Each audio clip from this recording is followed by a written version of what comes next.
Steve in Union City. Are you there? Hi, Pete. I'm a longtime Teamster from Teamsters Local 70 in Oakland. From 70, all right. Yes, sir. You know, Chuck Mack endorsed me. You know why? Oh, because you're a good man. No, because we were both running at the same time in our first election, and he thought I'd have more signs up than him and get elected president of Local 70, so he decided to endorse me for Congress and get me out of the way. No, we're old friends, and Local 70 has been long-time supporters, as have I with them, and our brothers in Brown, and what can I do for you tonight?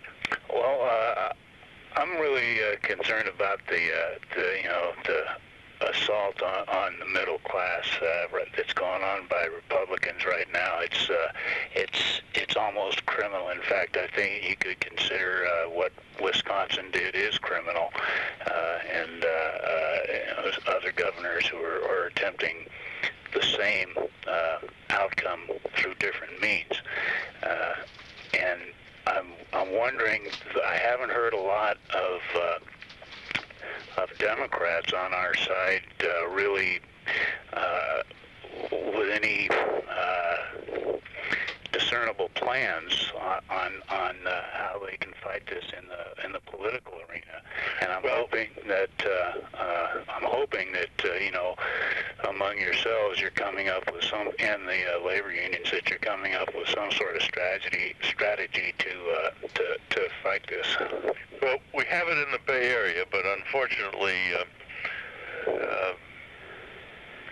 chicken sausage and chicken salad come from the same place, but there's a world of difference between them, as Johnny Burton used to say. Yeah. And some of our Democratic colleagues in the right-to-work states, in the South in particular, are not on the same page that you and I are. So we have to be thankful that we have our Bay Area Democratic group who work hand in glove with labor and have had a tremendously great relationship with them, and will continue to. And so it may not be as easy in some other parts of the country, but in the Bay Area, I think we're going to find that we depend on labor and the labor movement to keep us, to keep job opportunities alive. Well, that's it, and it's without labor unions, the middle class wouldn't even exist. We'd be in real trouble. And let's go to Bob. No, sorry, Kean. That's okay. Let's go to Bob in Fremont. You with us, Bob? Good evening, Congressman Stark. Bob Bynum. How are you doing tonight? I'm well, thanks. Yeah, thank you very much for hosting this town meeting. Congressman Stark, I'm just concerned about what the Republicans are going to do in Congress with things like EPA and weakening clean air regulations and environmental regulations.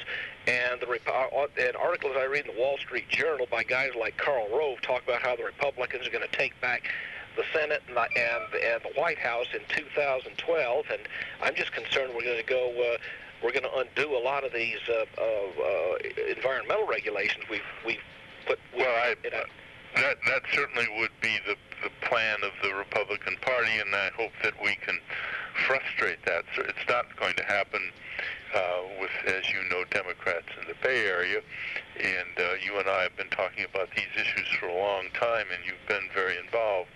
But I think you recognize, as I do, that we have a wonderful group of people in the Bay Area who support reasonable government regulations and understand that it's important to our society to have EPA and to have health regulations, a whole host of things that are important. So thanks for calling in, and I hope I see you in a week or two when I'm out in California. Well, I'd like to hope to see you in person too, but in the meantime, thanks for holding this meeting. All right, thanks for joining us. Ted in San Lorenzo, are you with us? Yes. Hi, Ted. I have concern about the unfairness in the field of education, and that the property tax poses a situation where communities that have the wealth and and pay taxes accordingly, provide much better facilities for teaching. And would there be some way that you could think of to convert that into a federally financed program based also on perhaps income tax or property values? Well, there certainly should be. Proposition 13 has kind of handcuffed our cities and counties from being able to fairly provide for all students, and it seems to me that we should spend the same amount on every student and leave it to our local school boards to see that that money is spent properly. So that I would support tax equalization however we could do it for children's education in particular and for health care as well. Thank you very much for joining. Go ahead. Pardon? James from Hayward? Oh, not with us. Jane from Hayward, are you with us? Thank you. Hello. I'm really Hello, happy Jane. Hi. I'm happy that you called. I have been concerned about Libya, and I'm also concerned about they're breaking the unions. Ronald Reagan started that in 1977. I worked for Fleming Foods, and there was a big problem then. And I see a bigger problem now. They're just going against people's First Amendment rights and just doing whatever they want to do. And it's very scary to me.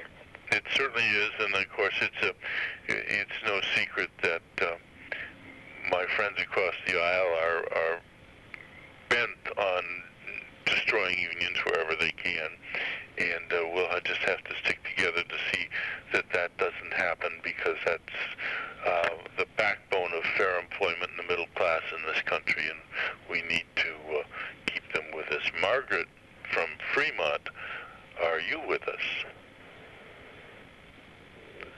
Marguerite? Yes. Hi. Hi. First of all, I want to compliment you on your local office here. These people are wonderful. They're cooperative. Whenever I call, if they don't know the answer, they will refer me to the proper person. Well, they're wonderful. They're wonderful. Yes. They're wonderful folk, and they work hard for all of us. So, thank you for recognizing it's better than Feinstein boxers people. They just say they don't know, and that's the end of it.